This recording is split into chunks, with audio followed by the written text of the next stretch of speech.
Hey music fans! As a roadie, I had this great opportunity to tour with all these bands. I wrote a book about my experiences on the road, and it was the #1 new release on Amazon and Bios, and it's now sold millions of copies on Kindle. I'm Joel Roadie, and this is my podcast, Party Like a Rock Star.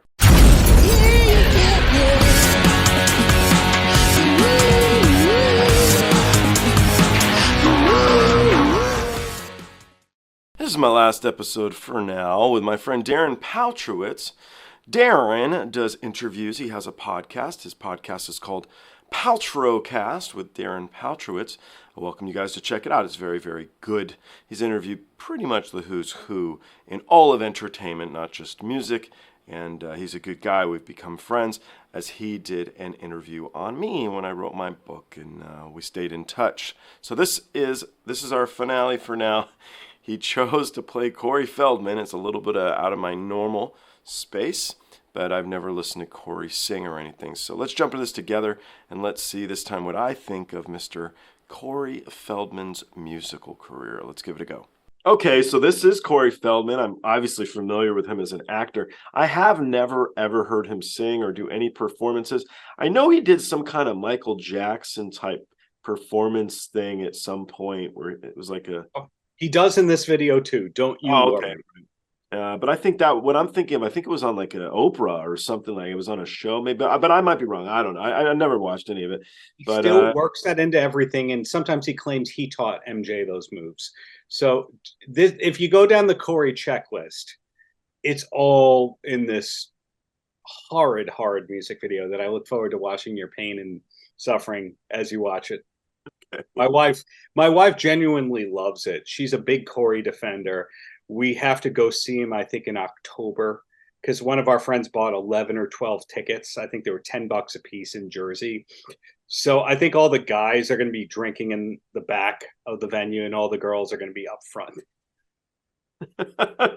Okay. They love the Lost Boys. They love the Goonies.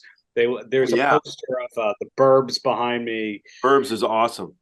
Yeah. He was a great child actor. He really, really was. Fantastic actor. He's a great actor, period.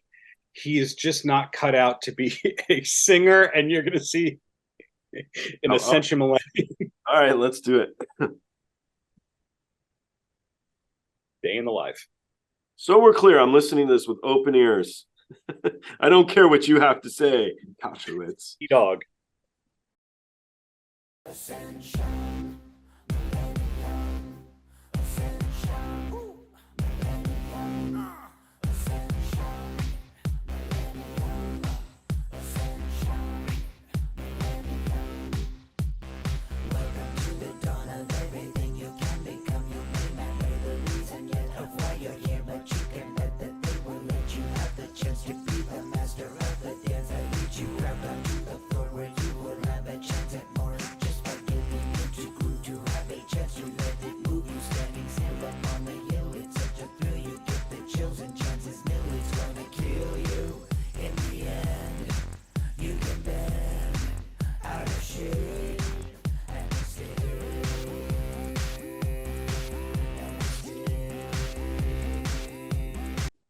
So I'm just thinking Beatles. Woke up, got out of bed, dragged a comb. We're so generous with that. He is known to be a huge Beatles fan, but that is such an undeserved compliment for Dog.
Okay, the end was pretty bad. Um, okay, to be fair, Just the end was bad. to be fair to Mr. Corey Feldman here, not my kind of music anyway. I hate filtered crap and all of that stuff. So can he sing or not? Couldn't tell you. You would have no way of knowing with this track. So right out of the gates, I do not like that.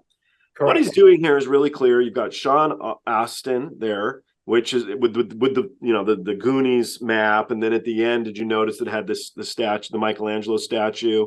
So he had left it there, and then the whole Michael Jackson. All of this stuff is what we know about Corey Feldman, what the average guy knows. He knows Goonies and he knows the Michael Jackson connection. So he's throwing it in as much as possible as I guess you would say a throwback, but really it's just trying to get attention for a video. Maybe he'll get some stuff like you taught me, you mentioned a couple things there, like with me, Axl Rose fired me, and it's all over Blabbermouth one day where it wasn't that big of a deal, but that's how you get it. So this was specifically thrown in there so that he could maybe get a couple hits and get the track going. The problem with doing that was you blew your wad on what really wasn't a very good song to begin with. If that was what you were going after, it didn't help. He shot it in his own house, obviously, so he kept the budget down. So cool.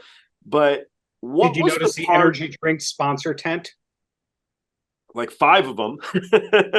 But what I don't understand, and is he really, he's a tiny little guy. I'm not like a green giant or anything, but he must be really short.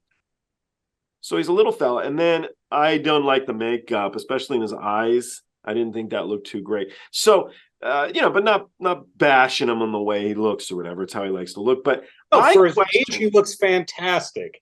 Full disclosure, he's a teen idol that grew up, who lived a hard life, who kicked drugs, who kicked mental illness. Well, no, he didn't. But he struggles. And I don't make fun of that. I just make fun of how awful the song is, how awful the video is, and he's still treating his fan base like they think of him as being this huge star. And you go like, that's a nice house, but it's not a mansion. But you're pretending like it's a mansion, and that every day is party day for Corey Feldman. It's like, no, it's not. Well, he is shooting a music video. What do you want to do? Is the day of the life of Corey watching TV in his underwear?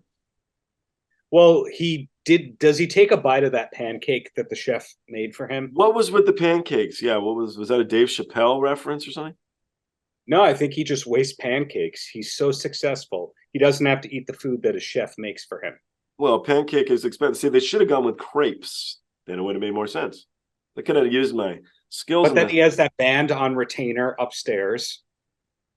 Yeah, they were just playing, and then the wall fell down. I mean, he was doing. What I would be intrigued is, what did Corey feel was good enough about this track to release it with a music video attached, to spend the time and the money casting people, hiring people, because no matter what, he still spent $5,000 on the video. Probably a little. I think the energy drink company spent $5,000 or so on the music video. Could be. So that could be it. That was the switch out. So, okay. I think the women walking around in underwear is a little random. So. Oh, no, those are Corey's angels. Okay. I look forward to you going down the web wormhole about the Corey's angels scandal. All right. Didn't know it was a thing, but okay, cool. But yeah, it's difficult. I'm listening to music all day. I was anyway. Had nothing to do with the podcast, but I'm listening to music all day. I'm watching a lot of music videos now, which I think is so cool. Music videos they were dead, man. MTV was over. Music videos were dead, and YouTube brought it all back. I love some of these videos where what they do with so little money and so little stuff around them, and how creative people are. I feel this was the opposite of that. I don't think he was creative in the song or the video. And I hate to knock Corey Feldman just because I know a lot of people do, and it's easy, but I don't understand why he pushed this track. I didn't think it was great. You didn't think it was creative? Oh, wow. See, that's creative right there. That was good. I thought that you said that, and I'm like, oh, Joel is quick. And then it turns out you didn't say that. But Corey-ative, if you want to buy that domain up, we'll go 50-50 on Corey-ative.com. All right. But, after you've had time to digest this, we will go into the other Corey Feldman hits, like Come Back Kid. That is another gem. All right, good to know. But your wife actually likes this video.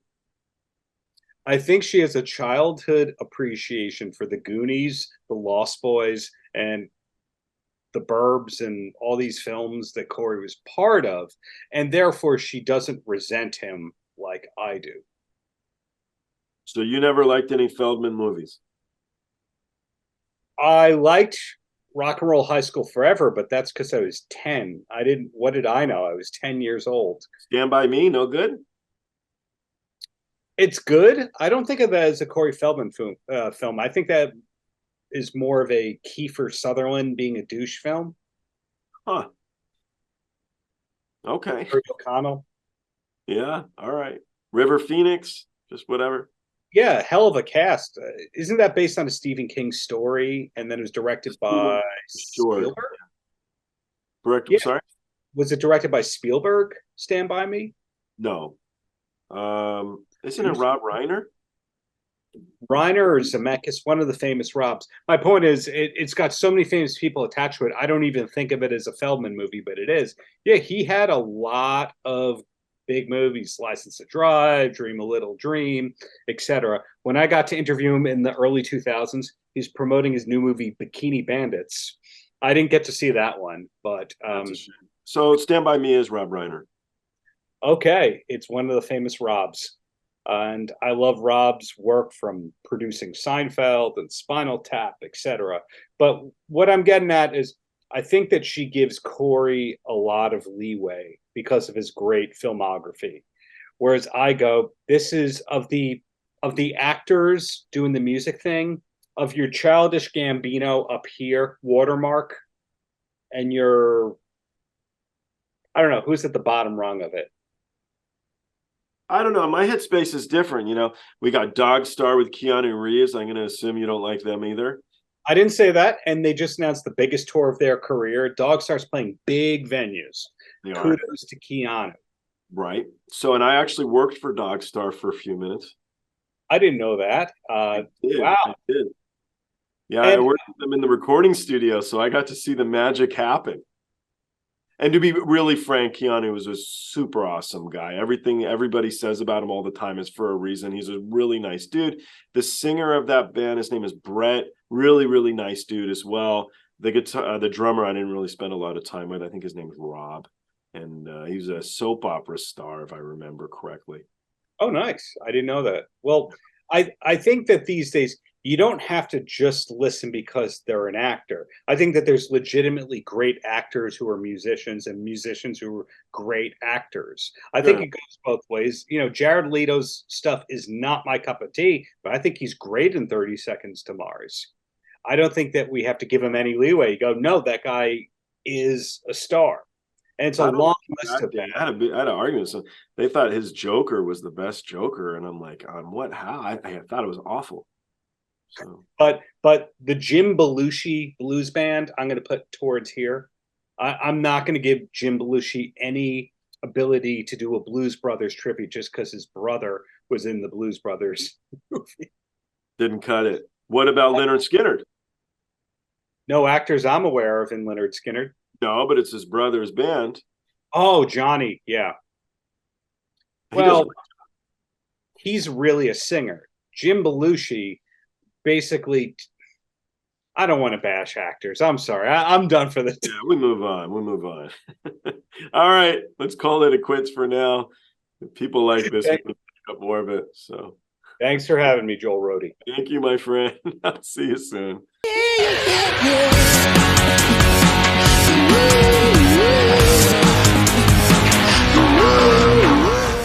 Hey guys, I hope you enjoyed the show. I now have a Twitter, Instagram, TikTok, Discord, and even a Patreon. The Patreon you can join for as little as $1. The handle on all of them, it's of course, Joel Roadie. I'll see you guys on the next one.